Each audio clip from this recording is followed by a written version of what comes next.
Not every learning opportunity benefits from using story. In some cases, stories can distract learners or confuse them in such a way that it undermines the point of your message. I call this story liability.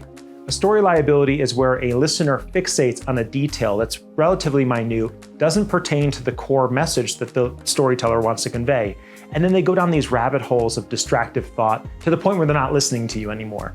A great example of this is I was recently reading a book on dendrochronology, which studies tree ring circles and relates them to environmental changes over the course of that tree's life. The researcher was really excited about this key piece of data that she received one day, and she wanted to set the stage for what that emotion was like and where she was in her life. So she was at some motel, feverishly ill, going stir crazy. Decides she wants to go out and get some air and be around people. She goes to a cafe, orders her beverage, sits down and pops open her laptop, and then the minute she connects to Wi-Fi, boom, the email arrives, she gets this piece of data, and she lets out an audible squeal of excitement, and all the patrons in the cafe look at her like she has two heads.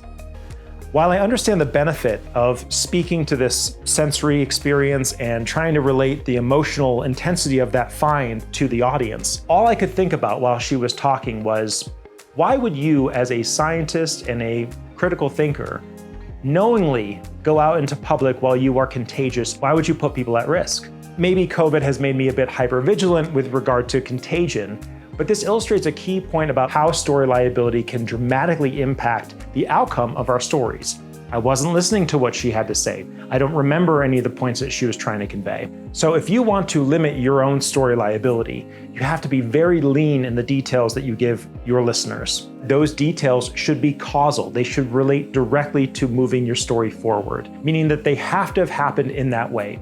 It wasn't relevant that she was at a cafe. She could have been at a park with Wi-Fi, connected to her phone. It didn't really matter. Contrast that to, say, The Adventures of Huckleberry Finn, where Huck Finn is on the raft going down the Mississippi River. It's essential that he's on that raft. If he were somewhere else, it wouldn't have the same kind of impact. Now, you're not writing Huckleberry Finn, but you can still do this when you think about the environment that your people are surrounded by, and also considering the triggers that might lead a listener astray.